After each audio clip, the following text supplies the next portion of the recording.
सभी दर्शकों को सादर प्रणाम।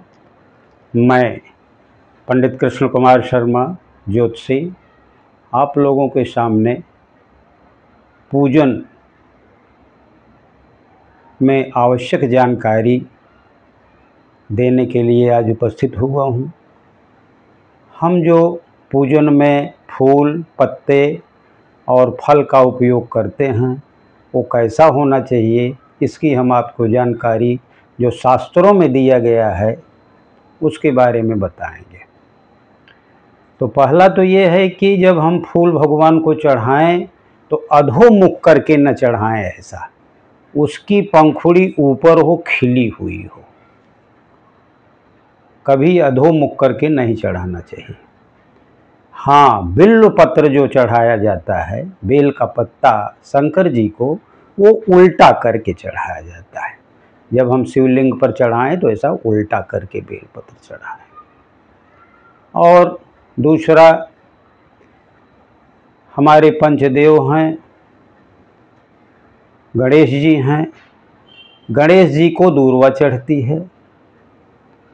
शंकर जी हैं, शंकर जी को बिल्व पत्र चढ़ता है।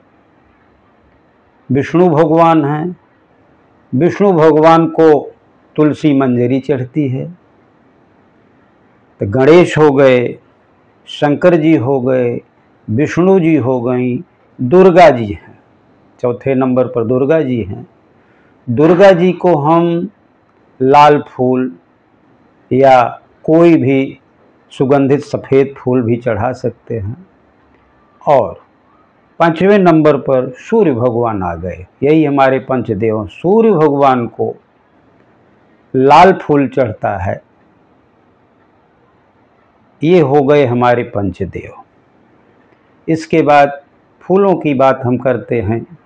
कभी भी फूल की पंखुड़ी से पूजा नहीं करनी चाहिए कि फूल का एक एक वो पंखुड़ी नोच डाला और तोड़ करके भगवान को चढ़ा दिया।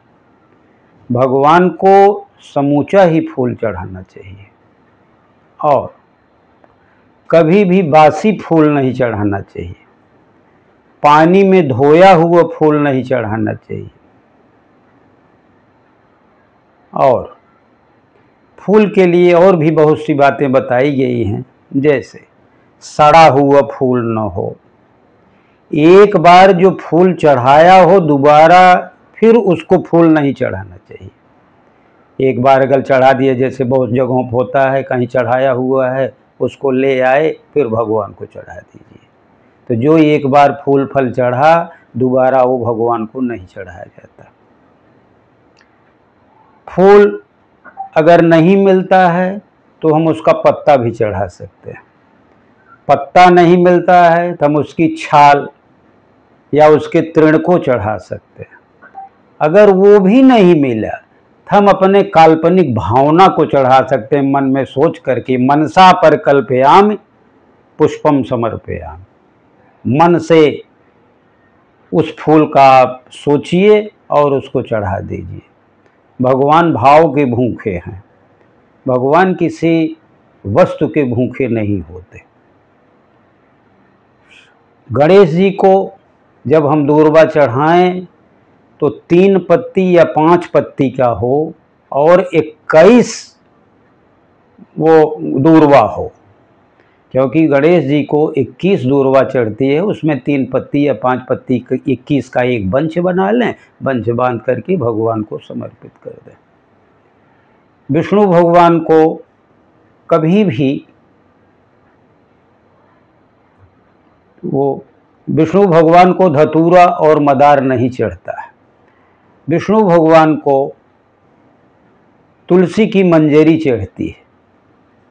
गणेश भगवान को दूर्वा चढ़ती है, विष्णु भगवान को तुलसी की मंजरी चढ़ती है, शंकर भगवान को बेल का पत्र चढ़ता है। जो शंकर भगवान को चढ़ता है वही गौरी माता को भी चढ़ता है। और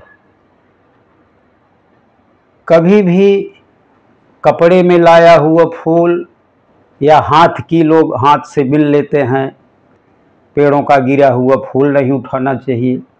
हाथ में बंद करके नहीं लाना चाहिए, या अधो वस्त्र जो नीचे पैंट या अंडरवियर पैजामा लोग पहनते हैं उसमें डाल के ले आते हैं, वैसे फूल को भगवान को नहीं चढ़ाया जाता। अत्यंत सुगंधित फूल, दुर्गंध युक्त फूल और बिना सुगंध का फूल भी नहीं चढ़ाया जाता। भगवती को, गौरी जी को अपामार्ग अत्यंत प्रिय है। उनको अपामार्ग, जिसको लठजीरा भी कहते हैं, वो पत्र उनको चढ़ाना चाहिए, उससे शुभ होता है। कभी भी सड़े गले फलों को नहीं चढ़ाना चाहिए। कभी कदार प्रश्न ये होता है, लोग कहते हैं पूजा पाठ में, पंडित जी कितना फल लें? फल का कोई परिमाण नहीं होता। जितने भगवान हों वेदी पर बैठे हुए या जितने भगवान की पूजा हो, कम से कम एक फल मौसमी जो उस सीजन में उपलब्ध हो, आप उनको फल चढ़ा सकते हैं। तो ये रही हमारी फूलों की बातें। कभी भी देवी को, जो भी देवी हैं, उनको आप लाल फूल, सफ़ेद फूल, महकने का फूल, जो भी हो, आप उनको चढ़ा करके उनकी पूजा कर सकते हैं।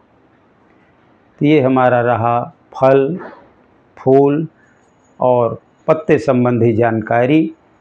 हमें लगता है कि आप लोगों को ये जानकारी अच्छी लगी होगी।